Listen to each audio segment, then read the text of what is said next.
What's going on, guys? Welcome back into the Pittsburgh Pirates franchise here on MLB The Show 22. And as you see on the screen behind me, we're going to have a compilation of highlights that I took in two recent games after the trade deadline and the additions that we made to the team.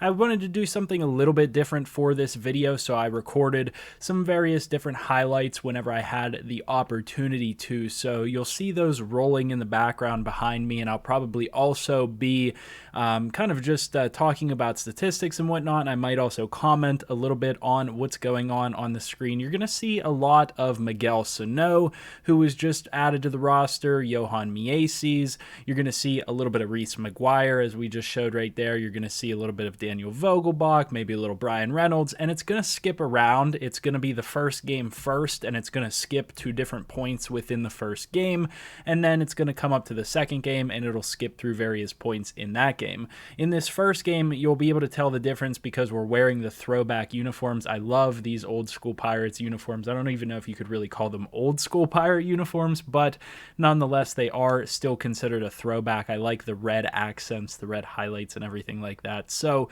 these are a nice addition, in my opinion, to the franchise, and I wanted to get you guys, like I said, some actual visual of what's going on with these new players with the team as we have the opportunity. So while I have the chance here, I do want to talk a little bit about how these players have been performing since they've come over to the team. And you're not going to get to see their statistics up on the screen just yet or anything like that. We'll get more into that as we move further into the franchise. But I did want to mention about how they are playing. And so Miguel Sano is playing currently at first base for us, more so of a DH role, of course. But his splits have gone up since he came over to our team. He has been hitting for power. He's now up to 20 home runs on the season. He has shown positive improvement. He's shown a trend in the right direction. It's going to take a while, like I mentioned in previous videos, to get him exactly where we want him to be, but he is trending in the right direction. He's trending up, and I really like to see that out of him. The other one to talk about is Johann Miese, and he has been by far and away the best addition to the team thus far, and I couldn't even have expected him to be this great of an addition, but you can see that he's hitting for power, and we'll see that in the highlights today. We're getting a little bit of Max Kranik on the mound right now, who's a pitching prospect that I wanted to show you guys, and we'll talk a little bit about him in a moment as well. But Miese is batting at this point in the season .294, which is even an uptick from where he was at prior to acquiring him, which again shows a trend in the right direction, and he is up to 8 home runs now. I can't remember exactly how many he had before he came over here, but he now has hit quite a few home runs for us in the short span that he's been with the team. So maybe it just took the right opportunity, maybe it just took the right situation, but we were able to get him more involved in the lineup, and in fact we've been able to get all of these guys to mesh very well in the lineup, and we're seeing really good combined production, and we're really seeing the positive benefits of having that added power in our lineup now. Now, I do want to take a quick moment here to say that I am voicing over this video, so it may not sync up perfectly with all the highlights going on in the background or anything like that, but I did want to throw that little bit of information in there so that you know if you hear me talking about something that's not exactly happening on the screen right in that moment, that may be exactly what we're talking about. But so far, you've already seen a nice highlight out of Sano. You've seen Reid McGuire bat in the run. You've seen Kranik try to get out of a situation. Not necessarily all that successful in that, but with that being said, let's go ahead and talk a little bit about Kranik, and a player that you may not even have expected to see anything out of in today's video. Max Kranik is moving over from the starting role in AAA over to our bullpen in the majors, and I think that he is going to be successful for us because he currently holds a 3.57 ERA in the majors out of our bullpen. He's 1-1. He's been in 7 games. He's pitched 23 innings, which shows, pretty good development in the right direction, at least pretty good performance in the right direction. He has 9 earned runs. So, he is somebody that may have the opportunity to stick around for a while with us. He's only 24 years old. So I love to see that we are getting some more young guys involved, some guys that aren't even to be expected. And we had talked about before Tucupita Marcano, who started to get involved in the lineup and wasn't really an expectation. We didn't expect anything out of him. And he came up and he's batting over 260. He was batting over 300 at one point in time. So, we are getting some nice production out of areas that weren't expected, and I love to see that type of stuff. I love to see that things don't always go perfectly to plan, and sometimes guys surprise me in a good way and even potentially in a bad way. Now, the other guys that we could certainly talk about in today's video would have to start with maybe Ronaldo Lopez, who is the starting pitcher, who you will see a little bit of in this video if we have not seen it already.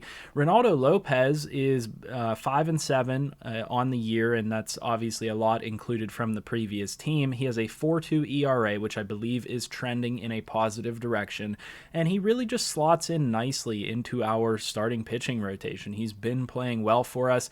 I really like what he brings to the table. He has really nice stuff. There's another really nice double here from Johann Miese. You get to see that power as he's able to drive these balls into the gap and things like that. He is a very effective player for us, and I really think he has a bright future for this team. And you'll see even further highlights from him later on in the video, one that is very exceptional in regard to fielding.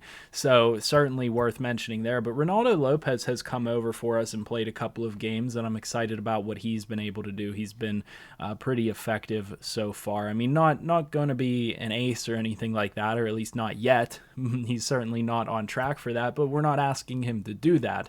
And so the strategy continues to be effective for us of bringing over potential prospects that maybe need a change of scenery or something like that, and they can help to get more out of the team that we're already having a little bit of success with, and we're really starting to develop in the right direction. And honestly, the one problem that we may have as we go along is we may have too many of these corner outfielder, first base type of players that have a ton of power, because Mason Martin is screaming to get up into the majors, still batting over 300 at this point, and almost 20 home runs on the season down in AAA. He's really begging to be on the roster, and we will have him up very soon. I mean, I can't hold him down for much longer, especially now that he's a 70 overall with B potential. So really where things shake out is we're going to have to figure out who's going to be DHing for us, who's playing first base, which is probably going to be Mason Martin, because I want to get him the most developmental time possible, which is going to leave either Miguel Sano or Daniel Vogelbach off of the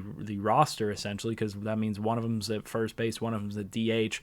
So we have three guys to split two positions. So maybe one of them goes to the corner outfield, and then the other corner outfield is played by Johann Miese. I don't know exactly how I want to approach it so far, but it's a good problem to have all these players that you want to utilize, that you're getting positive production out of, and we're looking to just continue to further that along. So things going really well so far, and really enjoying the moves that we made, even though, in comparison to other teams out there and other people that play franchise mode, not going to be considered the most splashy moves ever. I mean, the Pirates aren't ever going to go out and get a 95 overall player to add to their lineup or their rotation and make that splash move. That's just not the way. Getting a 76 or a 74 or whatever Miese's was, and a 72 or 73 in Sano is about as splashy as you can really expect from the Pittsburgh Pirates. Now, as we move further and further and we get more competitive, we may make bigger moves and things like that, but I'm having fun with it, and I hope you guys are enjoying this franchise as we have progressed so far. And here you get to see the replay of the play I was talking about with Miese's, and I may be, like I said, off with the timing of this, but he gets that huge throw in from right field and is able to gun somebody out going home. Fantastic to see that capability out of our corner outfielders, something that the Pirates just simply don't otherwise have in real life, especially. So certainly something that I enjoy seeing the potential of, to get more of that out of the players that we've brought over to the team. Really excited that we at least have the potential capability to be that team that can gun guys out from left field or right field, that can throw people out and can make those superstar type of plays that the Pirates aren't really known for. And so yeah, that's pretty much all that we have to discuss in today's video. Like I said, I did want to do a bit of a change of pace, and I hope that you guys enjoy getting to see some of these highlights. You guys get to see what's going on with the fresh faces to the team, and I'm not necessarily playing it live. If you guys do at all enjoy this format of video, certainly let me know down in the comment section below.